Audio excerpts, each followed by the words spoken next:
Hey, salut tout le monde! Dans la vidéo précédente, on a mis en place nos réactions au coup et la mort de notre personnage, avec et sans animation. Dans cette vidéo, on va faire en sorte d'infliger des dégâts avec nos armes et non avec une capsule qui apparaît devant notre personnage. Alors, on commence par aller dans le dossier Projet YT, Corps puis Structure. Et on fait un clic droit et dans Blueprint, on choisit Structure. On l'appelle S Skill Info et on l'ouvre. Certaines informations de cette structure serviront pour plus tard, mais on sait que nous en aurons besoin, donc autant les mettre tout de suite. Pour la première ligne ici, à la place de memberVar 0, on écrit skill name. Et dans le type de variable, on met texte. Ensuite, on clique sur add variable, ici. On renomme en description et on laisse le type en texte. À nouveau, on clique sur add variable et on renomme en thumbnail.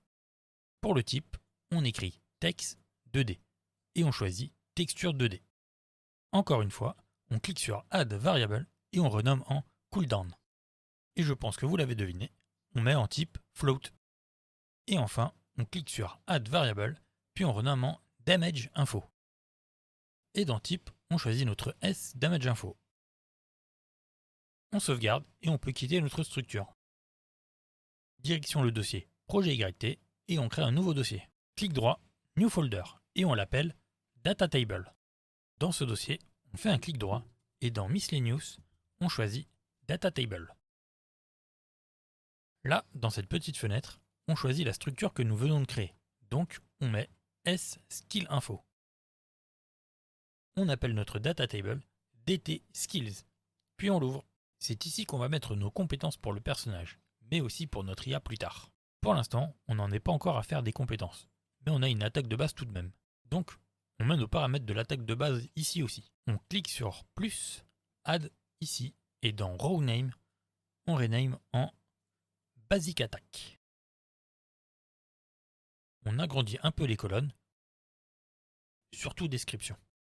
Donc on sélectionne la ligne et on remplit les informations en dessous. Donc dans skill name, on écrit basic attack. Dans description, on met aussi basic attack. Pas besoin de mettre une vraie description ici, car ce n'est pas vraiment un skill. Dans thumbnail, comme on n'a pas d'icône ni d'image, on met un placeholder. Donc on met UE logo. Pour le cooldown, on laisse à 0, puisqu'on ne veut pas de cooldown pour notre attaque de base. Ensuite, dans damage info, pour le base damage, on met 10. On pourrait même laisser à 0, vous verrez pourquoi plus tard. Pour le damage multiplier, on laisse à 1, car ce n'est pas un skill, donc on essaie de ne pas trop élever les dégâts pour une attaque de base. Dans damage type, on met donc melee. Dans damage response, on met hit reaction. Puis on coche les cases can be blocked et can be parried. On sauvegarde et avant de quitter notre data table, petite astuce de lisibilité si votre écran le permet. On prend l'onglet Raw Editor et on le place comme ceci à droite.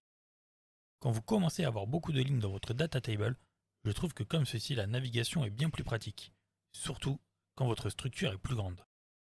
On peut donc quitter notre data table. Maintenant, on va dans le dossier Projet YT, Core puis Actor et on ouvre BP Weapon Base. On ajoute une variable qu'on appelle trace size et qu'on met de type float. On met cette variable dans la catégorie initialization. Puis on compile et on peut quitter notre weapon base. Ensuite, on ouvre Sword YT. Et ici dans trace size, on met 10. Si vous voulez savoir la valeur à mettre ici pour vos différentes armes, alors on clique sur Open Full Blueprint Editor. Dans les components, on clique sur Add et on écrit Sphere. Puis on sélectionne Sphere Collision. Ensuite, on va dans l'onglet Viewport, ici. Juste en dessous, on clique sur Perspective et on sélectionne Right ou Left, car notre arme est en position horizontale. Puis on zoome pour essayer d'avoir une vue comme ceci. Ensuite, on vérifie qu'on a bien notre sphère sélectionnée. Et à droite dans Sphere Radius, on met une valeur pour que la sphère soit plus proche de l'arme. Donc je vous ai dit de mettre 10. Et regardez, la taille de la sphère est bonne. Donc dans notre Trace Size, on met 10. Ensuite, on peut supprimer la sphère qui nous a juste servi à trouver une bonne valeur pour notre arme. On peut compiler et quitter notre Sword YT et ouvrir notre Great Sword YT. Donc pour notre Great Sword, dans Trace Size, on met 15. On compile et on peut quitter notre Great Sword YT. Maintenant, on va s'attaquer à la plus grosse partie de la vidéo. Direction le dossier Projet YT, Core, puis Actor Component. Et on ouvre AC Combat Manager. Dans l'Event Graph, on fait un clic droit, puis Custom Event. On l'appelle Start Trace. Et on ajoute un input qu'on appelle Waypoint Slot. Et on le met de type Waypoint Slot. Ensuite, on fait un clic droit sur Waypoint Slot, puis Promote to Variable. Puis, de la sortie de notre variable, on appelle un switch. Alors, juste avant de faire notre trace de l'arme, on crée une nouvelle fonction. On l'appelle setDamageInfo pour aller chercher les informations de nos skills et savoir combien de dégâts il faut faire. Pour faire ceci, on fait une nouvelle variable qu'on appelle skillChoice et de type DataTableRowHandle. Alors, dans la fonction, on appelle getDataTableRow. Puis, on prend notre variable skillChoice et on fait un get. On clique droit sur le pin et on choisit SplitStructPin. Puis, on relie DataTable dans DataTable et RowName à RowName. De getDataTableRow, on prend le pin OutRow et on fait un break. On choisit break sSkillInfo. On déplie la structure. Ce qui nous intéresse ici, c'est le DamageInfo. On fait un clic droit dessus, puis Promote to Variable. Et comme le reste ne nous intéresse pas pour l'instant, on sélectionne notre structure et dans les détails, on clique sur Hide Unconnected Pins. Ensuite, on relie DamageInfo dans RowFound. Avant de finir cette fonction, on déconnecte notre DamageInfo avec Alt, comme ceci. Depuis notre structure, on prend le pin DamageInfo et on fait un break. On déplie la structure pour voir toutes nos variables. De notre set DamageInfo, on prend le pin d'entrée et on fait un make. On déplie aussi cette structure, qui est la même bien sûr, et on relie tous les pins d'une structure à l'autre. Donc, de base damage à base damage, de damage multiplier à damage multiplier, etc., etc. Alors, vu comme ça ne sert à rien, mais on va ajouter quelques petits trucs entre. On prend damage multiplier et on fait un plus. De l'autre entrée du plus, on appelle un select, celui-là. Et oui, on touche au multiplicateur de dégâts. Pour l'index, on met notre variable attaqueIndex. On clique sur Add Pin pour avoir plus d'options si on le désire. Pour nous, 3 ça suffit largement vu que nous n'avons que 3 attaques dans le combo. Et en plus, le tableau commence à partir de 0, donc on aura une valeur en trop. Mais c'est pour l'exemple. Donc dans option 0, on laisse à 0. Comme ça, la première attaque du combo aura ses dégâts normaux. Vous venez sûrement de comprendre où je veux en venir. Donc dans l'option 1, on met 0,15, ce qui augmentera les dégâts de la seconde attaque de 15%.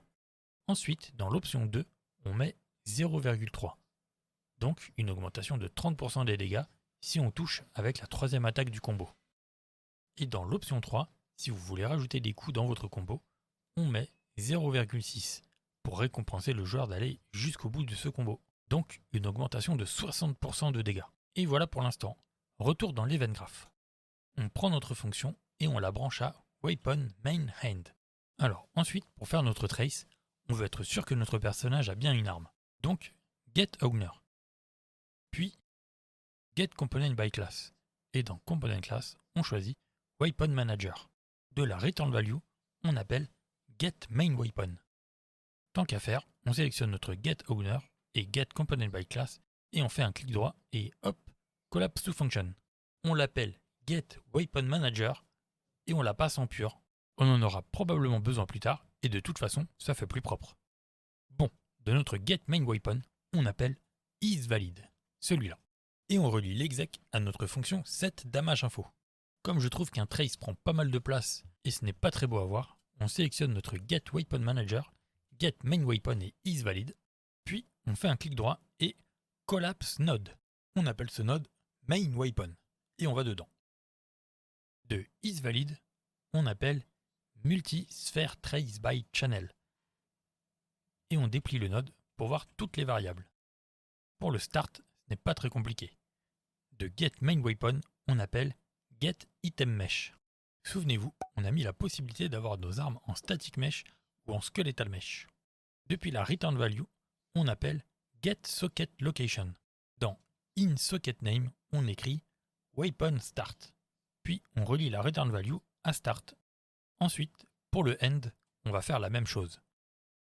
Donc, de getItemMesh, on appelle un autre getSocketLocation. Et dans inSocketName, on écrit weaponEnd et on relie la return value à end. Nous verrons pour ajouter ces sockets à nos armes après. Pour le radius, on vient de mettre l'option dans nos armes. Donc, depuis getMainWeapon, on appelle getTraceSize. Et on relie notre traceSize dans radius. Pour le traceChannel, on va en créer un nouveau. Donc dans Edit, puis Project Settings, on cherche Collision, ici. À droite, on clique sur New Trace Channel. Et on l'appelle Damage Trace. On laisse le Default Response sur Block. Et on accepte. On peut fermer notre Project Settings.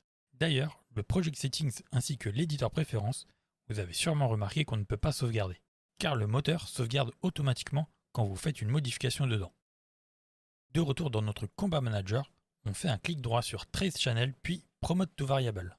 On compile puis on sélectionne notre variable Trace Channel pour lui mettre la variable par défaut Damage Trace. On pourrait laisser en dur ici, mais si vous avez besoin de faire un débugage, vous verrez que c'est plus pratique. Pour Trace Complex, comme d'habitude, on n'y touche pas. On laisse décocher. Ensuite, pour l'Actor to Ignore, comme nous sommes dans un Actor Component, on doit le renseigner. Sinon, notre personnage va s'infliger des dégâts à lui-même. Donc, on appelle MakeArray, et pour l'index 0, on fait un clic droit, puis getOwner. Et on le relie dedans. Dans DrawDebugType, on met ForDuration, puis on fait un clic droit et Promote to Variable. Pour IgnoreSelf, on laisse cocher, et de toute façon, on passe par Actor to Ignore. Ensuite, pour TraceColor, clic droit et Promote to Variable. Même punition pour TraceHitColor. Clic droit, Promote to Variable.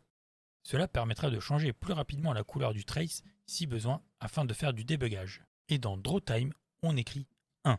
Et lui aussi, clic droit, Promote to Variable. Ensuite, on sélectionne notre variable TraceChannel. Et dans les détails à droite, on met la catégorie Settings. Puis, on ajoute une barre verticale, puis Trace.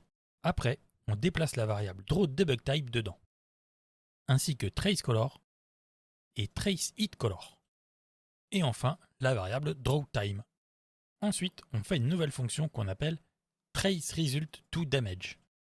On la range tout de suite dans la catégorie Trace et on ajoute un input qu'on appelle OutHits. Puis, on choisit le type HitResult et on le met en Array. On fait la fonction, puis je vous explique comment elle fonctionne. On commence la fonction en appelant un ForEachLoop.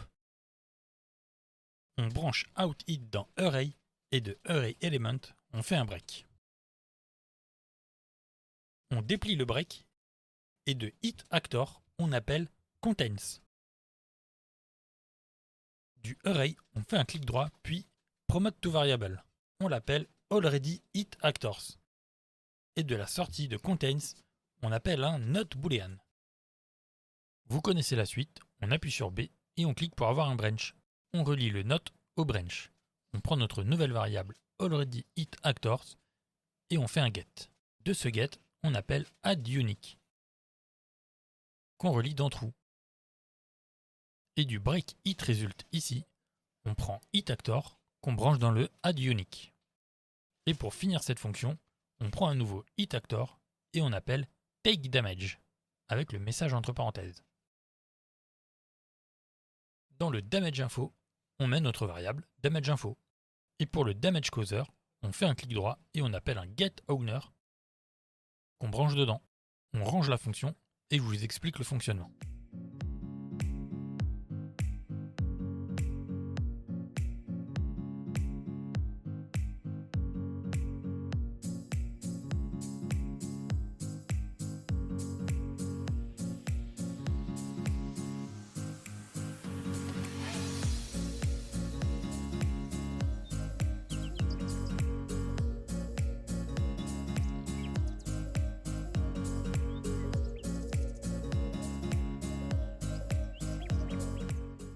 Alors, au début, on va vérifier chaque trace. Donc, on vérifie si l'acteur touché par le trace est dans notre tableau AlreadyHitActor.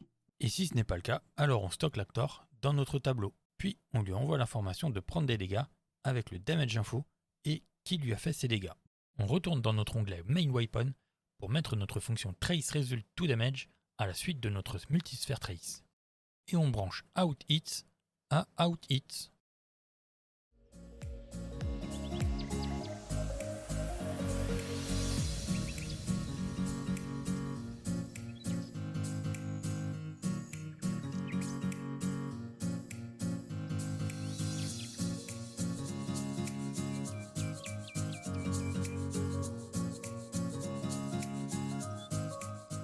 Puis on fait un double clic dans l'event graph, ce qui nous fait revenir justement dans l'event graph.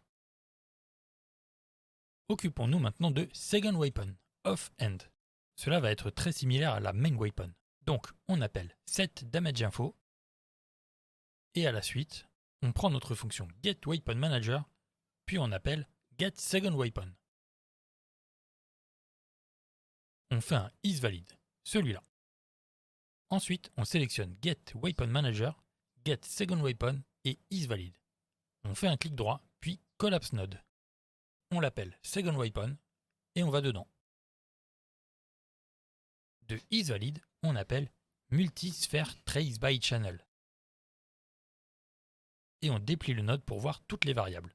Pour le start, depuis SecondWeapon, on appelle getItemMesh, puis on appelle getSocketLocation, qu'on branche dans le start.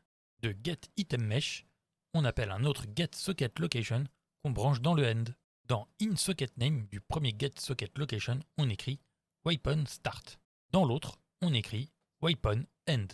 Pour le radius, depuis getSecondWeapon, on appelle getTraceSize. Et on le branche dans radius. Ensuite, on prend notre variable TraceChannel qu'on met dans TraceChannel. Trace complexe, on n'y touche toujours pas. Pour ActorToIgnore, on appelle Make. Et on fait un clic droit, GateOwner, qu'on branche dans l'index 0. Puis, on prend notre variable drawDebugType, qu'on branche dans drawDebugType. IgnoreSelf, on s'en fiche, on laisse cocher. TraceColor, on a notre variable, donc on la prend et on la branche dedans. Même punition pour TraceHitColor, on prend notre variable pour la brancher dedans. Et enfin, drawTime, je pense que vous avez compris, on prend sa variable et hop, dedans. Ensuite, on prend notre fonction TraceResultToDamage et on branche OutHits. On range un peu tout ça.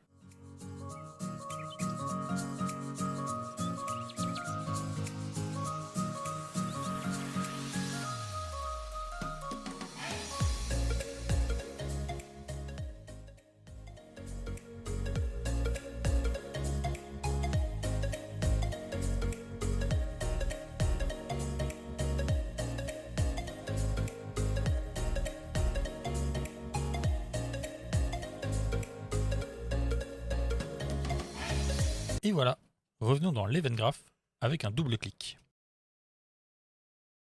Il ne nous reste plus que Both, Main End, Off-End. Très simple, on appuie sur S, puis on clique pour avoir un séquence. Et on branche le den0 dans le premier set DamageInfo et le den1 dans le second set DamageInfo. On peut ranger ce custom event.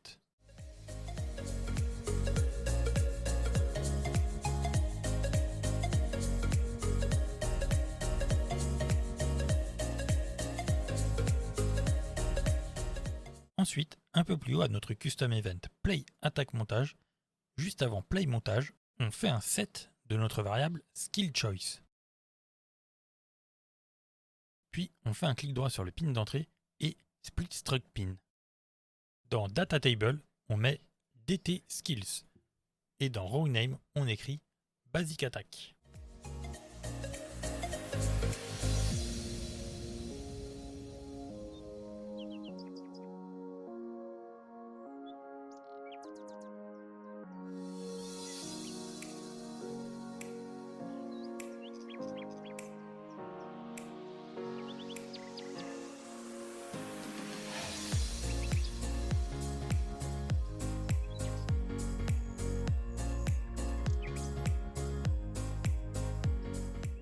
Ensuite, on va dans la fonction setAttack.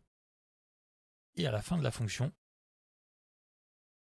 on supprime PlayAnimeMontage et la variable caractère. Et à la place, on appelle PlayAttackMontage. On relie L montage to play dans montage to play. Puis on fait une nouvelle fonction. On l'appelle clear trace. Puis on prend notre variable already hit actors, on fait un get, et de ce get, on appelle clear.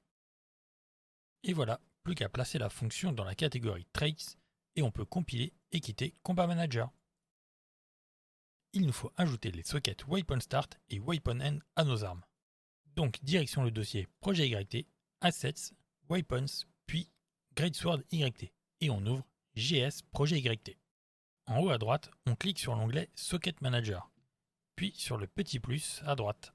On l'appelle Weapon Start, et on voit qu'il est un peu bas, donc on le remonte un petit peu. Pas trop, car vous devez pouvoir toucher avec le manche de l'arme aussi. Vous remarquerez qu'avec certaines animations, si vous avez un ennemi assez fin, quand vous attaquez de trop près, l'arme passe dans le dos de l'ennemi et le trace ne touche pas l'ennemi. Du coup, pas de dégâts infligés. Ensuite, on clique à nouveau sur le petit plus et on l'appelle Weapon End. Lui, on le met tout en haut sur la pointe de l'arme. N'hésitez pas à désactiver le snap ici si vous voulez être plus précis pour placer vos sockets. On peut sauvegarder et quitter notre Greatsword.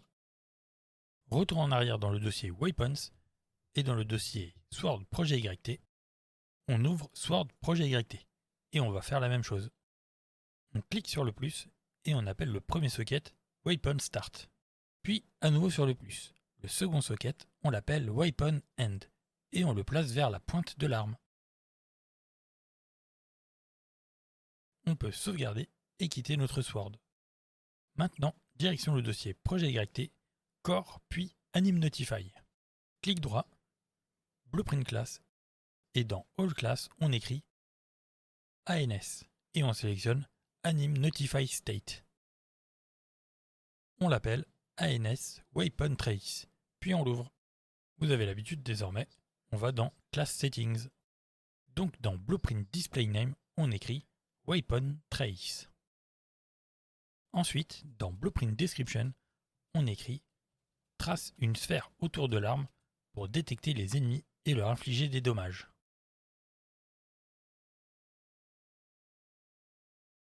Et dans Blueprint Category, on ne change pas, Projet YT.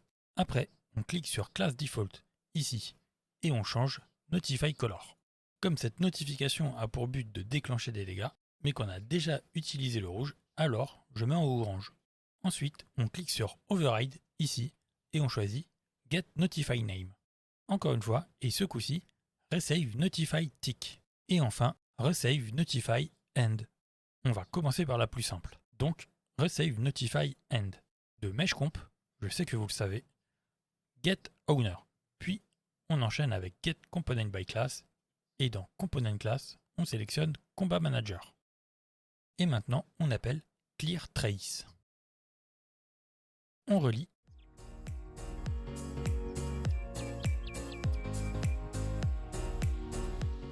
Et voilà, c'est terminé pour cette fonction. Maintenant, beaucoup plus dur. Soyez très vigilant ici, surtout si vous débutez Unreal. On va dans l'Override Resave Notify Tick. Bon, le début ce n'est pas compliqué, mais ça va venir après. Donc, depuis Mesh, on appelle Get Owner. Puis Get Component by Class. Dans Component Class, on choisit Combat Manager. Attention, à partir de là, soyez très attentifs. De là, on appelle Start Trace. Et on fait un clic droit sur Weapon Slot, puis Promote to Variable. Dans les variables, on clique sur l'œil et on relie tout.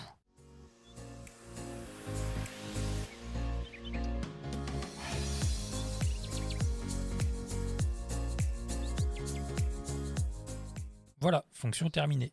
J'espère que vous avez réussi à suivre. Trêve de plaisanterie, dernier override, Get Notify Name. On prend notre variable Weapon Slot et on la branche dans la Return Value.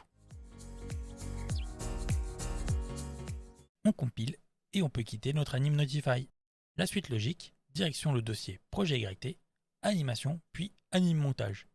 Et on ouvre AM Light Attack 1. Dans Notifies, ici, on clique sur la petite flèche, puis Add Notify Track. On renomme en Weapon Trace, puis dans la timeline, on fait un clic droit et dans Notify State, on choisit Weapon Trace. Alors, le début de la notification, on le place au moment où l'arme est engagée et est prête à faire des dégâts. Donc à peu près ici. Et la fin de la notification, on la place au moment où le coup a fini et qu'il n'inflige plus de dégâts. Environ ici. Oui, la durée qui inflige des dégâts sur une animation d'attaque est généralement très courte. Ensuite, on sélectionne notre notification et dans les détails, on met notre weapon slot en Weapon Main Hand, vu qu'on attaque avec la main principale. On peut sauvegarder puis quitter notre Light Attack 1 et ouvrir AM Light Attack 2. Et on fait pareil. Dans Notifies, on clique sur la petite flèche puis Add Notify Track. On la renomme en Weapon Trace puis clic droit dans la timeline. Dans Add Notify State, on choisit Weapon Trace et on place la notification comme il faut. Donc le début vers le début du swing de l'arme et la fin quand l'arme n'inflige plus de dégâts. On n'oublie pas de sélectionner notre notification et dans Weapon Slot de mettre Weapon Main Hand. On peut sauvegarder et quitter notre Light Attack 2. Et enfin, même punition avec AM Light Attack 3. Dans Notifies, on clique sur la petite flèche puis Add Notify Track, qu'on renomme Weapon Trace. Puis clic droit dans la timeline et dans Add Notify State, on choisit Weapon Trace. Le début de la notification au début du swing et la fin quand l'arme n'inflige plus de dégâts. On sélectionne la notification, puis dans Weapon Slot, on met Weapon Main Hand. Et voilà, on sauvegarde et on peut quitter notre anime montage. Dernier petit truc, direction le dossier Projet YT, Character, et on ouvre BP Player Character. Et là, on supprime tout le Debug Key Left Mouse Button.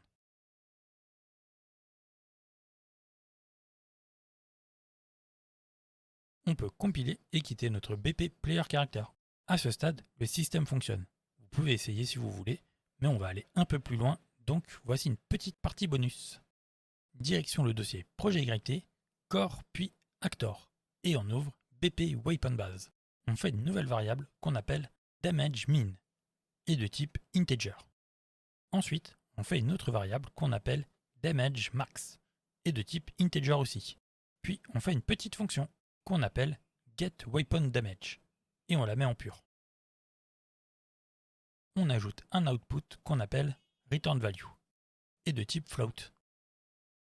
On fait un get de DamageMin et un autre get de DamageMax.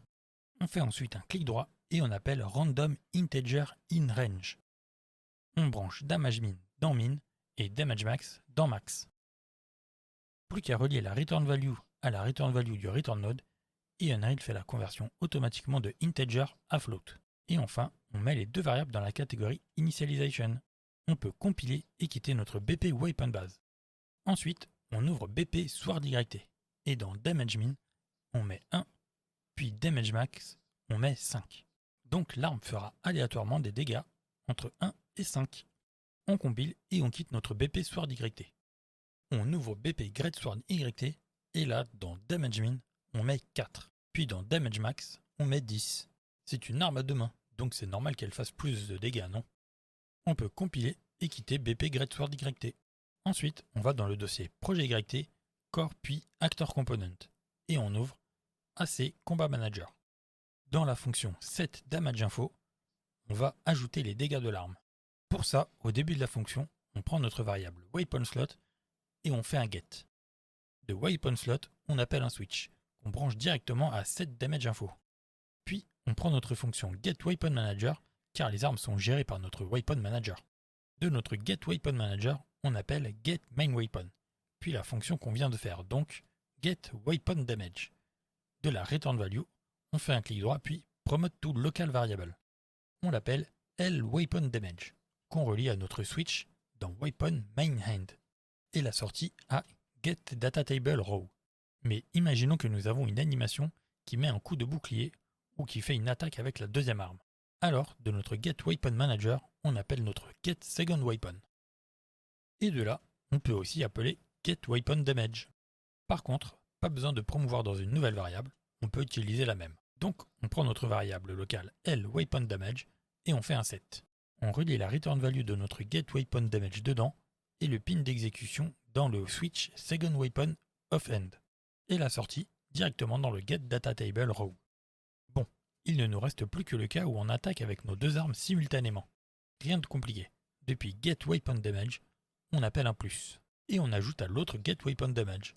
On prend ensuite notre variable locale LWeaponDamage et on relie le plus dedans. Le pin d'entrée d'exécution dans Box, main and offend, et la sortie, pareil, dans getDataTableRow. Dernier petit truc à faire, à la structure de baseDamage, on fait un add. On prend notre variable locale LWeaponDamage qu'on additionne au baseDamage, puis on relie au baseDamage de make sDamageInfo.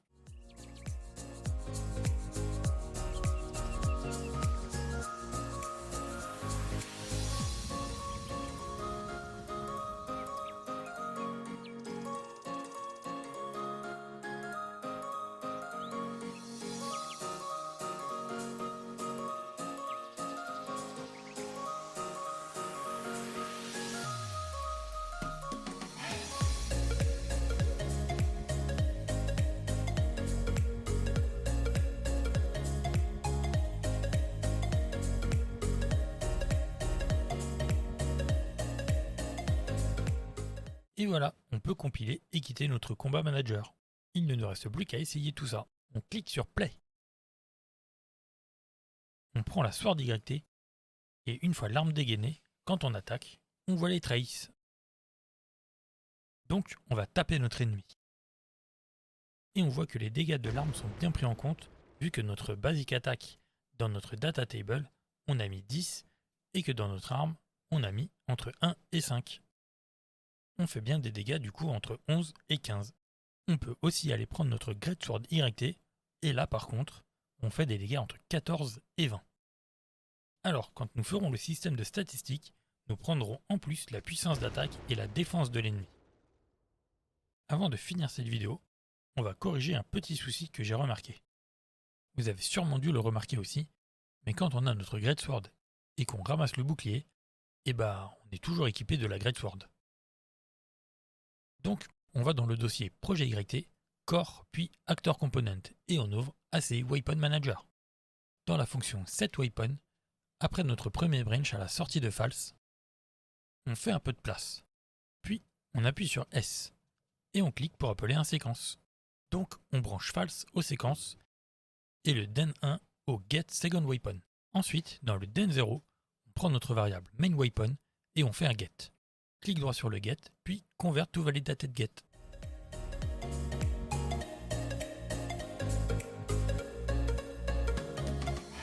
Du pin mainWeapon, on appelle getWeaponType. Puis de weaponType, on fait un égal égal, et on choisit celui-ci avec enum.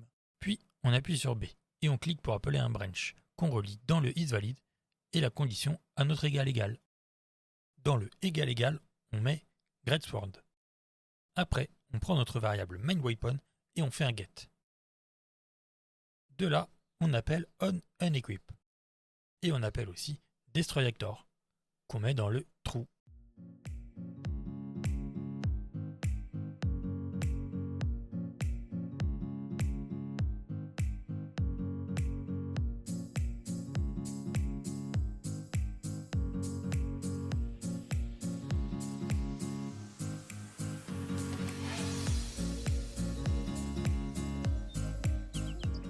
On peut compiler et quitter Weapon Manager.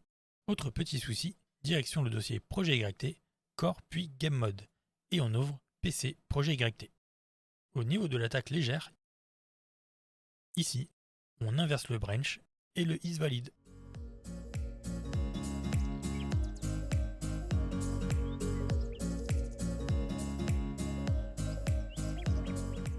Cela évitera un message d'erreur si on essaye d'attaquer sans arme. On peut compiler et quitter PC Projet YT. Et enfin, dernier petit souci, dans le dossier Caractère, on ouvre BP Player Character. Dans les détails à droite, dans Anime Class, on clique sur le petit dossier avec la loupe. Puis on ouvre ABP Mani. Et dans l'Anime Graph, on ouvre LS Locomotion. Puis on va dans Idle, on sélectionne A Idle et dans les détails à droite, on coche Loop Animation. On peut compiler et quitter notre ABP et notre PP Player Character. Et voilà, ce sera tout pour cette vidéo. Dans la prochaine vidéo, on va mettre en place un système pour cibler un ennemi. J'espère que ça vous aura plu. Si c'est le cas, abonnez-vous et lâchez un like. Si vous avez des questions, n'hésitez pas à les poser en commentaire. Et surtout, amusez-vous en programmant.